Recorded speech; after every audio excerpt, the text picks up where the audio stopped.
Why, hello there, travelers. I'm taking a very brief break from streaming a lot of Metroid Dread because I just found out about this Siege Rework video. After the last Cathay trailer, there was certainly a lot of division in the Total War community. Lore Master of Sotek did a really good video about that, and there was kind of a lot of shade being thrown around, kind of a bit of a division in the community between those who were like, listen, trust us, it's going to be fine, you know, they haven't necessarily shown everything, but there's going to be a trickle of information, and those who were more like, did you see that it's just a straight line, it's just a wall, like what's happening to the Siege rework? And so we have this video clearly now, finally a response from CA, and I think judging by the fact that this video exists, they've heard what we have to say. And I love the description saying, we're offering a peace treaty. After a months-long grueling siege of our gates, we're offering a peace trade/deal. You receive information on sieges and minor settlement battles in Total War Warhammer 3. We receive, hopefully, your excitement and happiness. More information coming very soon. So, without further ado, I'm just going to launch into it. Because I'm part of the camp who trusts that CA knows what they're doing. The last year has been a very heavy one for all of us. And I have complete faith. You know, they're saying they're doing a siege rework. We will see. Maybe I'm completely wrong, but we will see. Without further ado, let's watch this. Sieging a settlement should not be an easy undertaking. Total War Warhammer 3 has reworked how sieges work. With new ways of attacking as well as defending, every inch taken will It's more like cost Three dearly. Kingdoms. Settlement maps are now larger, and we've introduced more variety of maps than in previous games. With the fall of the Turtle Gate, Miao Ying moves her army from the Snake Gate to Wei Jin in an attempt to bolster the city's defenses and drive Tzeentch out of Cathay. Wei Jin, capital of the Celestial Dragon Empire, is a three-walled fortress and a testament to Cathay's architectural brilliance. See, this is When defending, walls are the first defense against Must an be. attacking I want army, but by no better means sieges the as much as last. anyone. We now have the option to turn the streets into a bloody maze. Using supplies, we can build towers, Bloody barricades, maze. and traps. Prepare and plan your defense, but never rest easy. The first object for any attacker to overcome is the wall-mounted towers. Unfortunately for us Tzeentch invaders, towers now have wider capture areas, so defenders don't need to be as close for them to be active. This means we can spread our docked units across a larger area and pepper the invaders with arrows, See, they still need bullets, to cater and to a artillery casual on their audience, which approach. I think the The Warhammer might of Total Grand Wars Cathay have done that isn't more enough than to the keep historical Tzeentch games. from Certainly they breaching brought the me in. walls. The walls will soon fall. It's time to fall back to our secondary positions within the About city. 4 dislikes just for saying that I'm Our a defense somewhat now casual lies with our gamer. barricades, traps, and towers. We'll need a new currency introduced in Warhammer 3, supplies.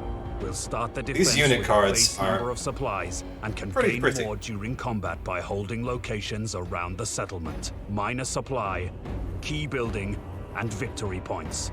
These key points have pre-designated build locations for construction. Once a barricade or tower is constructed, it can be dismantled for a refund Just looking at of the map supplies itself, and it looks a rebuilt lot more elsewhere. intricate. Keep in mind, It's like you'll have construction and a dismantling lot more is options for lengthy kind of, process. choke points going around the Barricades enemy. and towers are destroyed if their health reaches I don't know zero, if this is or if the necessarily supply, building, or enough victory for point they're everyone. attached to is taken by the attackers. If this occurs, your supplies are not refunded. It's worth noting that whilst attackers can capture points, they cannot build barricades or towers.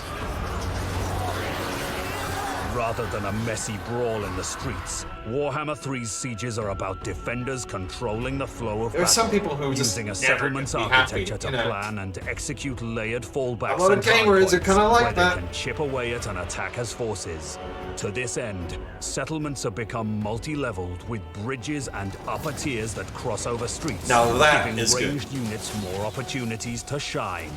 A good many of Yes. these bridges and overlooks are dockable like the primary Thank walls, fuck. giving our soldiers all the buffs and benefits of any other docked unit.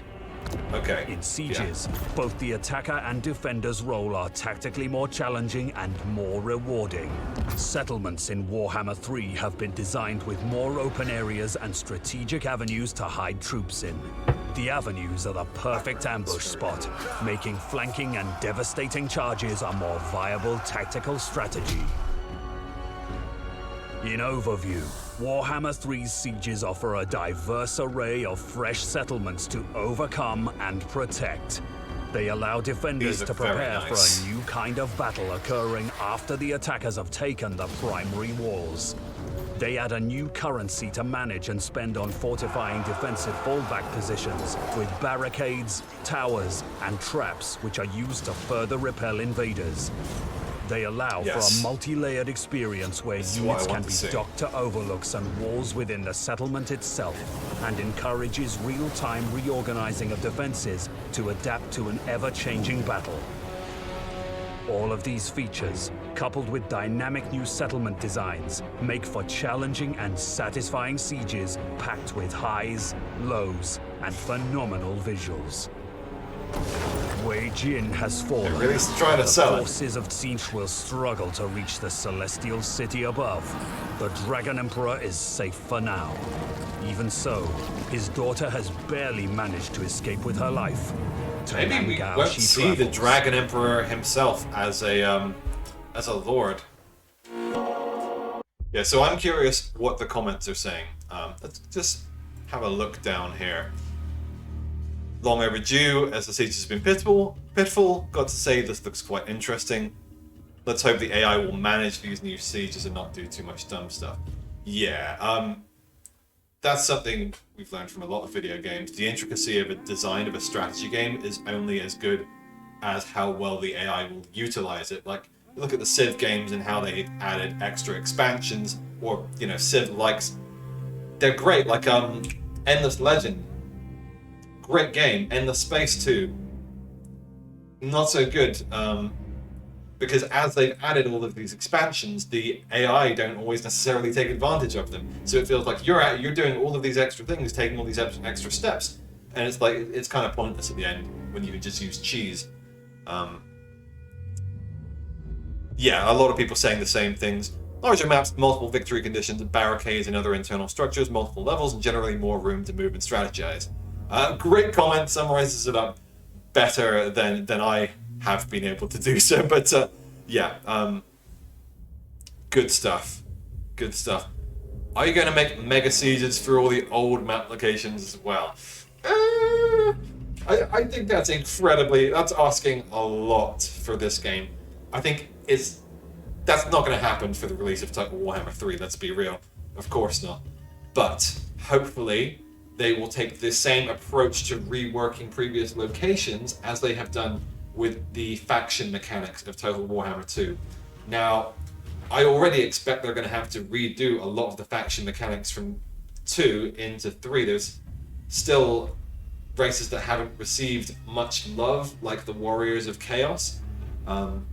Like Norska could probably do with a little bit of polish and reworking.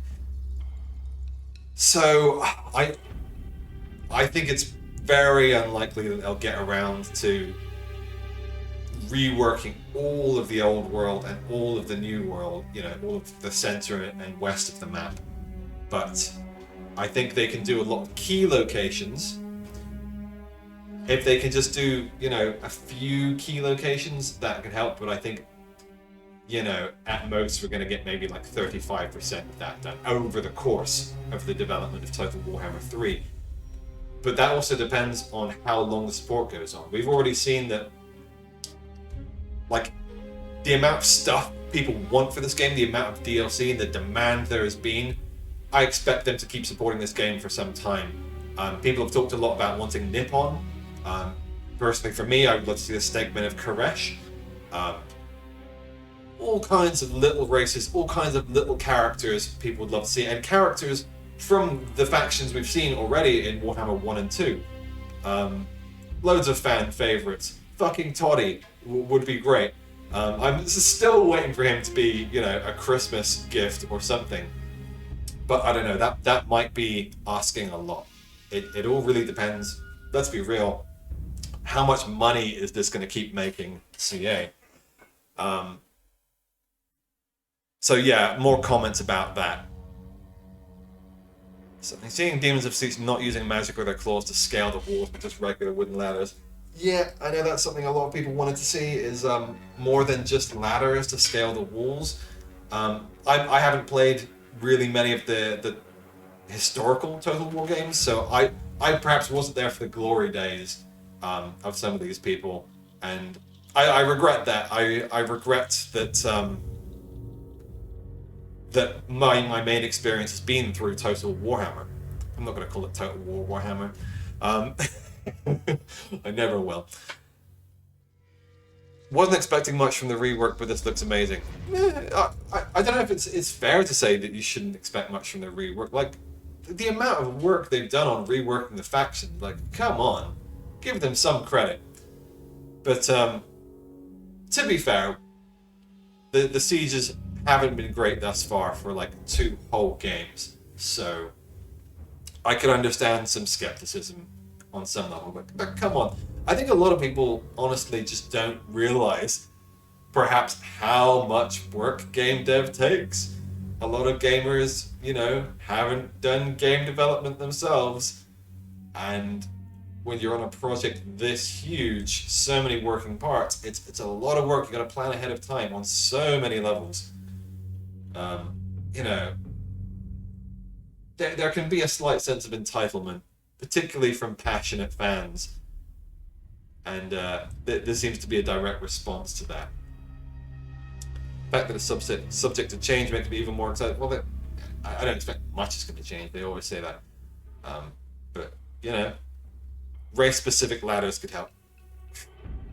Why would they put resources into just different ladders? If anything, you know, the interesting things would be other ways of getting up walls. I think the most, like, the thing I would like to see is changes to stamina. Possibly, like, as people go up ladders and these, yeah, like, the stamina system in the base game, there are more interesting things that you could do with it. But I don't necessarily expect that either. So, overall, seems like people are pretty positive about this. This sounds fanboyish as shit. People like ragged on me in other comments for being like, "Oh, you're the perfect consumer." What? I'm realistic about my expectations. This has been a massively ambitious game so far. As someone who's been brought mostly into Warhammer through this game,